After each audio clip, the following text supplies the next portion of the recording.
So I appreciate you taking your time. How is your wife recovery okay? Yeah, she's doing good, thanks. Yeah, I have Yeah. surgery in a couple of weeks on my left foot. So, and I never had surgery, so I'm a little bit nervous about that. But Well, take it from somebody that's had 18 of them. There's nothing to it. thank you. Yeah. You're a pro in a lot of professions. Well, even post-career, you pick a body part, I've had surgery on it, so that's all I can tell you. Yeah. Right. I like to do one every year or two just to make sure I'm still, in right, shape to do it. I right. practice. I practice every couple of years. There you go. So speaking of surgery and your surgeries you have went through throughout your years playing the sport of hockey, how has the game changed since you have played? Well, I played in 1923. Okay, that no, that's not true. But so there are a couple of when I think in really in a global sense about how the game has changed, like something seems simple, but almost no players wore helmets when I played. hmm I played 9 of my first 11 years in the NHL without a helmet. Oh And wow! there was an adjustment for fans because they couldn't identify their players based on their faces and their haircuts, their hairdos, their Right. mop. So helmets, that's a huge change, and naturally salaries. In my 11th season, after winning two Stanley Cups and playing in two All-Star games, my top salary was $137,000, and that was right in line with what other guys are making of my caliber. And today, the average salary is over $3 million in the Oh, NHL. oh my So gosh! there's a big change there. But as far as the game on the ice, it is so much more skilled now. It is so much faster now. Not only do the players skate faster, but the speed of play, that is something that coaches for years have been trying to ramp up because they understand that if you can play the game quickly, transition quickly, move the puck quickly, get into position quickly, you can win. So the speed of play from top to bottom is so fast. And I would say that technology has changed and equipment has changed. Everybody can shoot the puck Mm. in the NHL now. There were snipers on every team, and some were better than others. And then there was a drop off to the next level of shooters, and then a drop off. And then there were guys that couldn't shoot at all. Even the guys that had bad shots when I played can shoot the puck today because the sticks, the technology, and what goes into making a stick with composite material and Kevlar and when I played, we used this very archaic substance known as wood. That was what we used for sticks. Right. And then there was an evolution into aluminum shafts with replaceable blades. And then it just went to one-piece sticks, full of space-age material, graphite. So the equipment has changed incredibly. It was dangerous to play when I played because the equipment wasn't very good. Right. The shoulder pads weren't very good. The poor goalies would get hit with shots up high and break bones and have big bruises everywhere. You could shoot a puck 150 miles an hour at a goalie and hit him anywhere today and not leave a bruise. So skill and speed and shooting are some of the huge differences today from when I played. I always wonder, social media nowadays is it's uh, one of today's, natural kind of things, so to speak. And Yeah. I was wondering how much has social media impacted hockey, if it has any.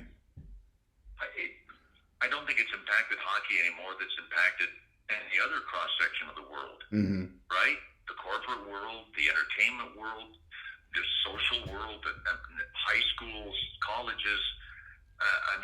It's the instant communication, instant announcements, instant feedback. All of those things are part of our society today. And I think hockey is just part of that. The smart coaches and the smart teams are the ones that mandate turning your phones off when you get into the locker room before a game. Right. Like if the game's at 7 o'clock and you get there at 4:30, phones off, boys.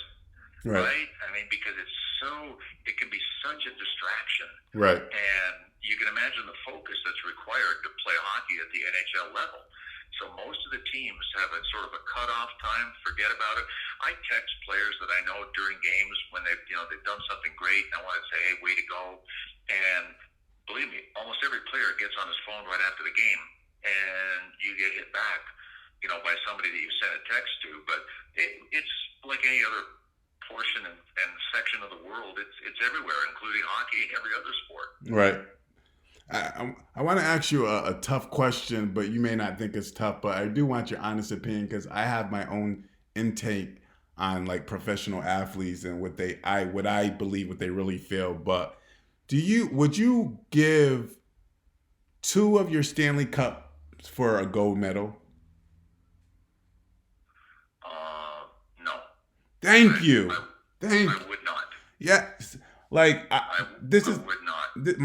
my theory of athletes, and I'm not saying it's right or wrong, but I'm just saying it's my personal opinion. What I get and grasp from professional athletes is playing for your country is obviously a huge accomplishment. Winning a gold is a huge accomplishment. But at the end of the day, when you are a professional and you're playing your sport, whether it's basketball, hockey, or whatever, in my opinion, the professional athlete mindset, it's to win the Stanley Cup, it's to win the World Series, it's to win the championship, NBA championship. It's not necessarily, I have to win gold. So when I ask a lot of professional athletes and even broadcasters and journalists, sports journalists, and 9 times out of 10, they always say, I'd rather have the gold medal. And I'm like, They're like, or if I talk to like former athletes playing basketball or whatever, they say, I'd rather have, the gold medal than a championship. And I'm like, that's such BS. Like you're playing for your sport. I know you're playing for your country, but like, so I'm glad you said you're like the first person who actually said, that you rather keep your Stanley Cups, which is good. I'll tell you why. And don't get me wrong. Right. I would love to win a gold medal. Of course. I mean, I'm a patriot. I was born and raised in Canada, but I grew up dreaming of playing in the NHL first. Right. And then the ultimate fantasy was winning a Stanley Cup. That's what I grew up aspiring to. I'm a tremendous patriot because I'm a U.S. citizen and a Canadian citizen. I have dual citizenship. Right. And I'm so proud to be an American citizen. I love the flag. I have one flying outside my house right now. Mm-hmm. And I also have a Canadian flag that I put out for a couple of weeks a year on Canada Day. But here's why I would rather win a Stanley Cup. Okay. The sojourn is so much longer. You're together for the most part in some cases, multiple years together, right? Right. You have training, and even if it's a single season, there's 80 games, 82 now. When I played, there were 76 and 80.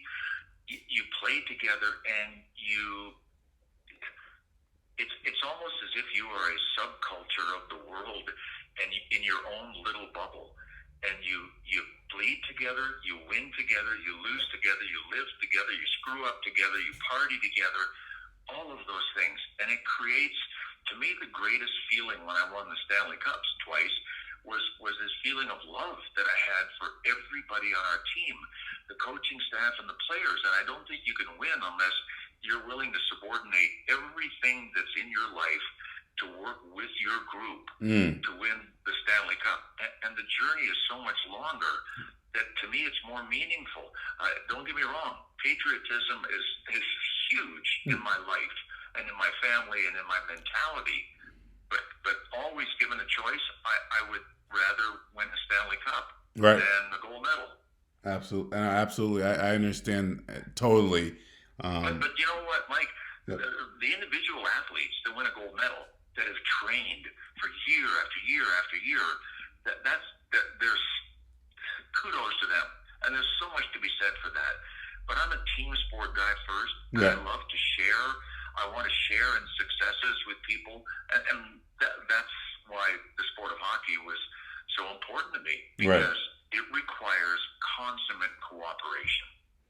Over your post career, you have worked for ABC, NBC, ESPN, TNT. What's network that stands out, or what's the network you have the most fun with? Well, I would say ESPN because I was with them for 15 to 16 years, and it was my first national exposure.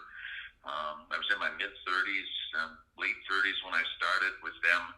But it's the people that I got a chance to work with. I couldn't even begin to list all the producers and directors that I worked with. I can tell you this, I've worked with 36 different play-by-play guys in my career. And some of them only for a game or two. But it's the team that I played with and the same team that I played on that are the lasting memories. When I was at ESPN, I got to work for a number of years with the great Doc Emmerich, who recently retired. I got to work with like Doc Emmerich and Gary Thorne. Gary Thorne was my partner for many years. They're a standard that's really hard for anybody to match. So I got to work with both of them on ESPN. I got to work with Jigs McDonald on TNT. We did the Olympics together, and Jigs was a play-by-play guy for TV when I played for the Atlanta Flames. And then years later, here I am working with Jigs. I got to work with Al Michaels when on ABC games, and Al is the household name. And then for the last 12, 13 years, 14, I guess, I worked with Jim Jackson on NBC Sports Philadelphia. But there wasn't, I won't say his name, but there was only one out of the 36 that wasn't a team player that I didn't care about. Right. I cared about 30, 35 of them. But those are some of the highlights. It's the guys that I work with. No, absolutely. Yeah, and I always say because my master's is in journalism media, and I tell people, undergrads, when you are producing or you're broadcasting any kind of sport and you're with your producers or your co-anchor, it's just like a team game. You have to have that camaraderie and chemistry for you to be successful. It's not like a one-man show. And I tell a lot of my, not my students, but when I do speaking engagements, I tell students it's a team thing because, I grew up playing sports too. So my mentality is also like a team kind of get the team together. Sure. Yeah, so I totally understand. Do you have any idea how quickly people can identify those who are in it for themselves? Yeah. How long does it take? Minutes? Yeah. Maybe seconds? Yeah. Right.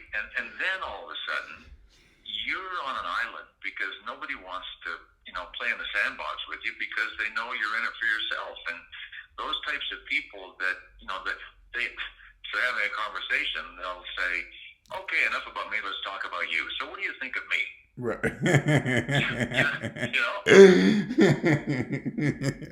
I like that. Yeah. I like that. You can use it anytime you want. I like that. I don't watch hockey. I'm not a big hockey fan. I respect all sports that athletes play. But, when it comes to basketball, they talk about LeBron, Magic, Kareem, MJ. When it comes to hockey, this school me real quick.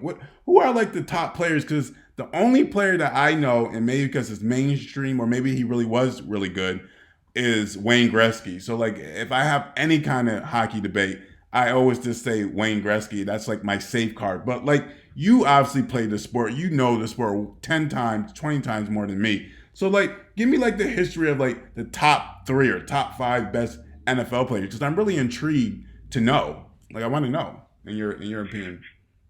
Well, you're starting at the top when you mentioned Wayne Gretzky. Yeah. I wrote a book it's a book on leadership. It's autobiographical, and Wayne was nice enough to write the foreword for me for my book. Mm-hmm. Wayne single-handedly rewrote the NHL record book. The last time I glanced, he held 61 records. Whoa. In the NHL record book. He also won 4 Stanley Cups, right? Right. Mark Messier won 6, 4 of them with Gretz, and then 1 without Gretz in Edmonton, and 1 in New York.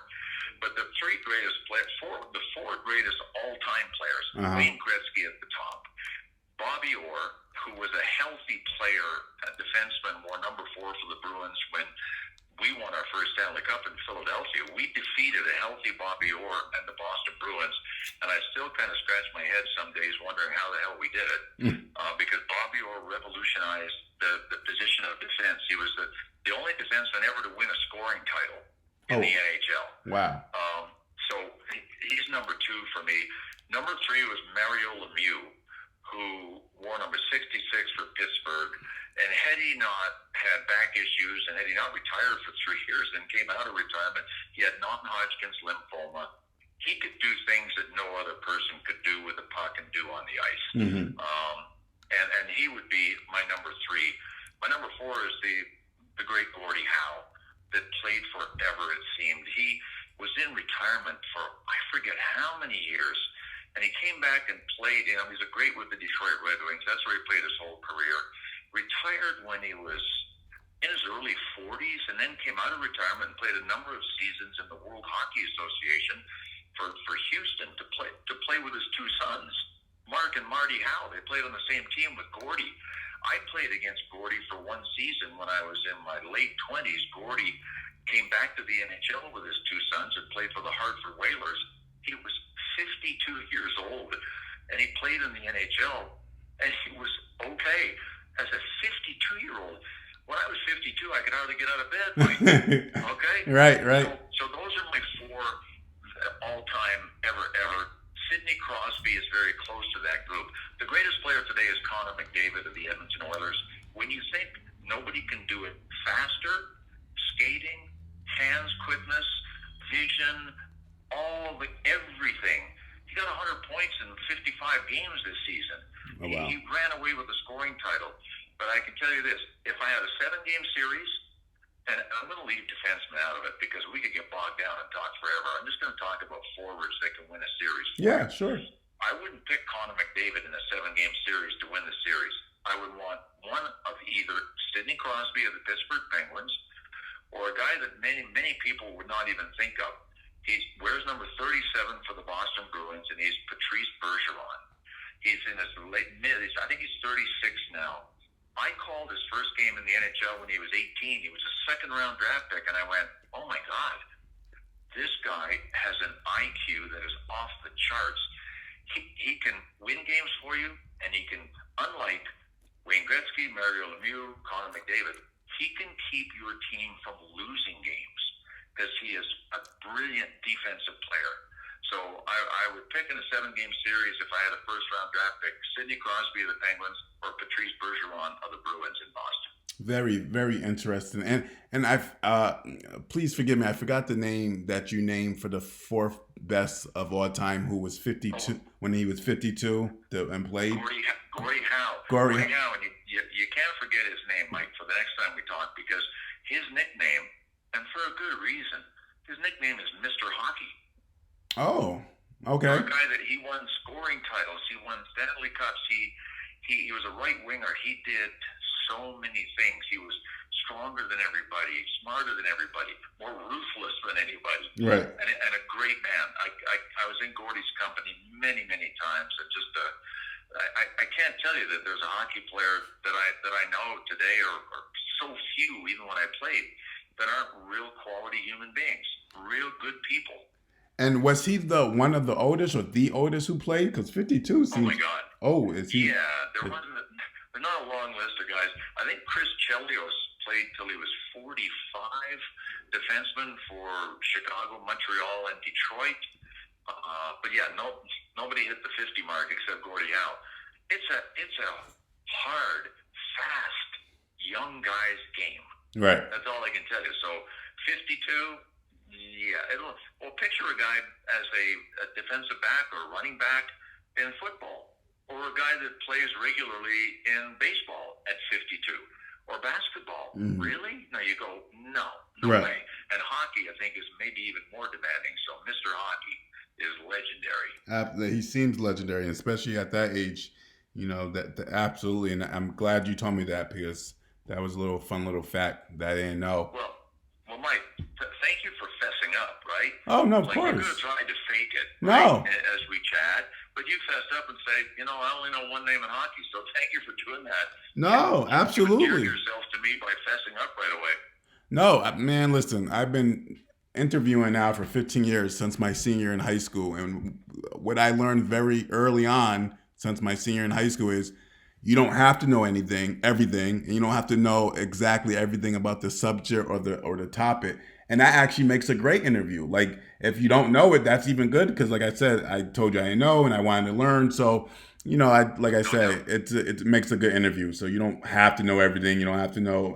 Basketball is my sport, and I hardly know that. So it's all. Yeah, So no, thank you, and thank you for teaching me some sure. stuff. I appreciate that. Yeah. And speaking of like hockey and the history, and I may be wrong on some stuff. So please, if I'm wrong, stop me. But I heard over a few weeks ago on the radio that actually the founders or hockey was actually the first people were African Americans or something like that to that degree.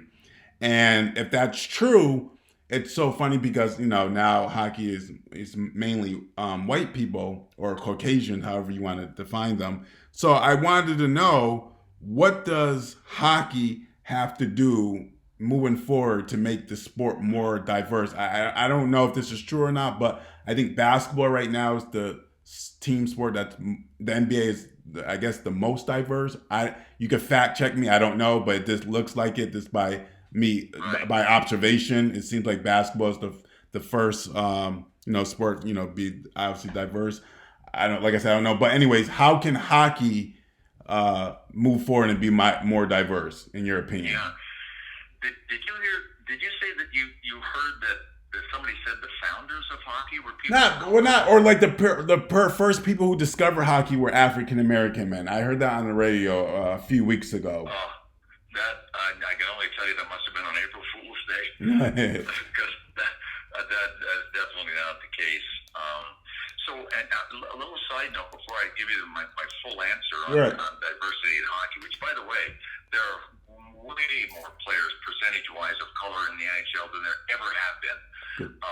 But the first black man to play in the NHL was a man named Willie O'Ree, who is, and everybody was Canadian, right? I mean, the team that I won our second Stanley Cup on in 1975 with the Philadelphia Flyers was the last team to win a Stanley Cup with an all-Canadian roster. But whether people were black, white, or Asian or whatever, the hockey players were all Canadian all Right. the time. But Willie O'Ree made it to the NHL, and when I was 7 years old, and Willie O'Ree was from Nova Scotia. Oh wow. When I was 7 years old, my dad, we lived in a little town 90 miles from Montreal, paper mill town. My dad somehow got tickets to a Montreal Canadiens game, and I went to my first NHL game when I was 7 years old, and we're sitting at the Montreal Forum, and here's Willie O'Ree, a black man playing in the NHL for the Boston Bruins, and he obviously stood out not only because of his color, but he was such a dynamic player.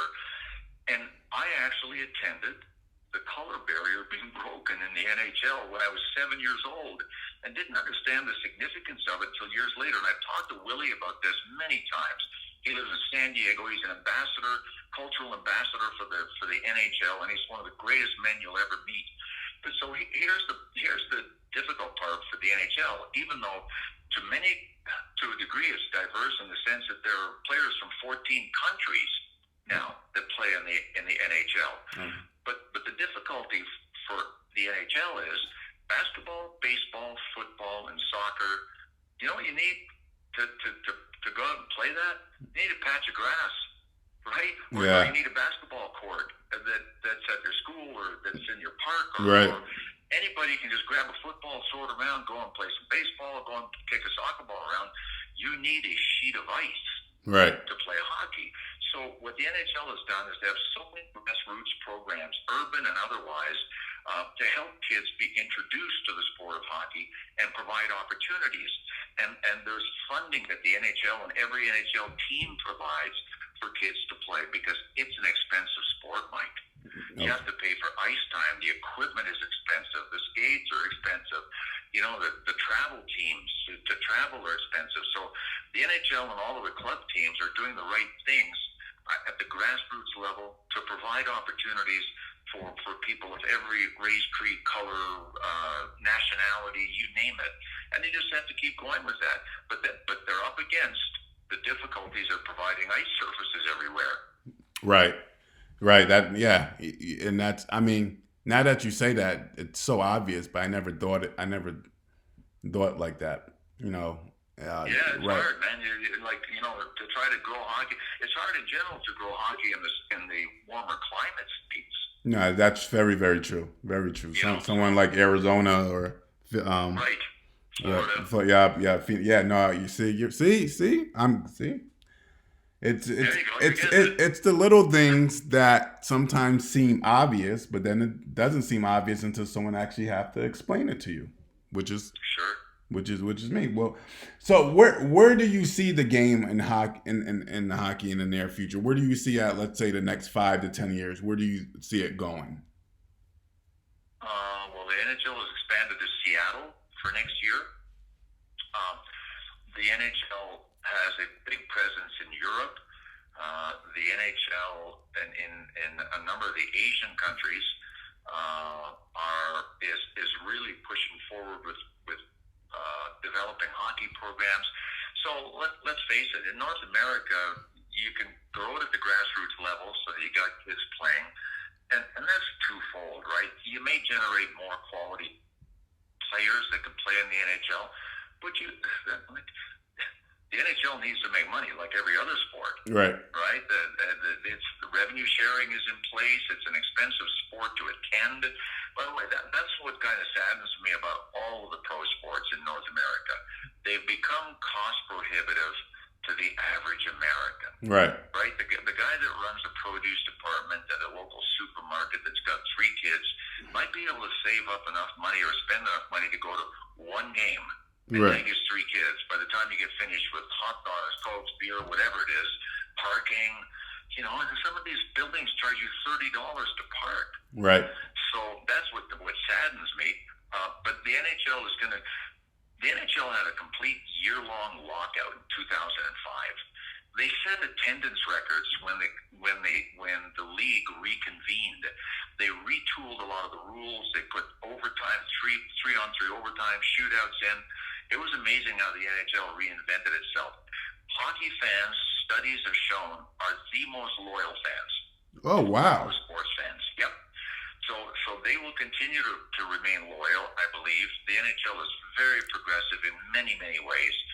They want to grow their sport, and they're going to continue to try to grow the sport. Here, the problem as far as moving into markets, right, new expansion cities, is you don't want to be the last one in. The smaller markets are the ones that are left, right? Maybe San Diego, right? Nashville was kind of a small market, but the NHL got there. You want to get there before the NBA gets there. You might be able to share, fans with the NFL, but there are only so many corporate dollars to go around, and the corporate money and the sponsorships and sales and signage and advertising and your television packages, that's what really drives the sport. Live attendance, yes, but all those other things are important as well. There aren't many cities left that are virgin cities, right? If they are, it's because they're too small to support any of the major league sports. Right. So it'll be interesting to see what the NHL does. I know one thing. Gary Bettman came in as a commissioner in the early 90s. He is really anti-franchise relocation, and I agree with him. It doesn't do anybody any good. So they will work. The NHL will work to help a franchise survive as long as they can. The last resort is franchise relocation. So you won't see that very much in the NHL. Oh, wow. Wow, and very, very interesting. Who do you like this season, 2021? Who do you have? Say again? Who do you like this season? I like the defending champs. I like the Tampa Bay Lightning. Okay. I mean, it's so close. There are 10 other teams that could win it all, but Tampa Bay, the playoffs are starting in a couple of days, and they're getting the Hart Trophy winner from last season, Nikita Kucherov. Hart Trophy is for the MVP in the NHL.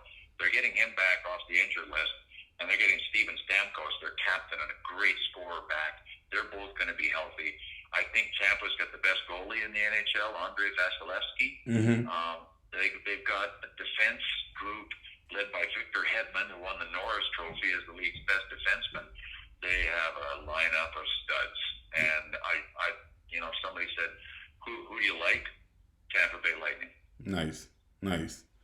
Well, I want to thank you again for taking your time out and doing this interview for my sport reporting project. I appreciate it, and I hope Sure. in the near future we can meet up and I actually learn a few things about the game of hockey and about you and just about life in general. So thank you again. My pleasure, and I'll be ready when you are. How's that? Thank you. We'll be in touch, and thank you so much. And like I said, I hope your wife has a nice, smooth recovery. I'll be in the same boat in a couple of weeks, so I get it. Go get them. That'll be Okay. great. All right. Thank you. Okay, bud. Bye bye.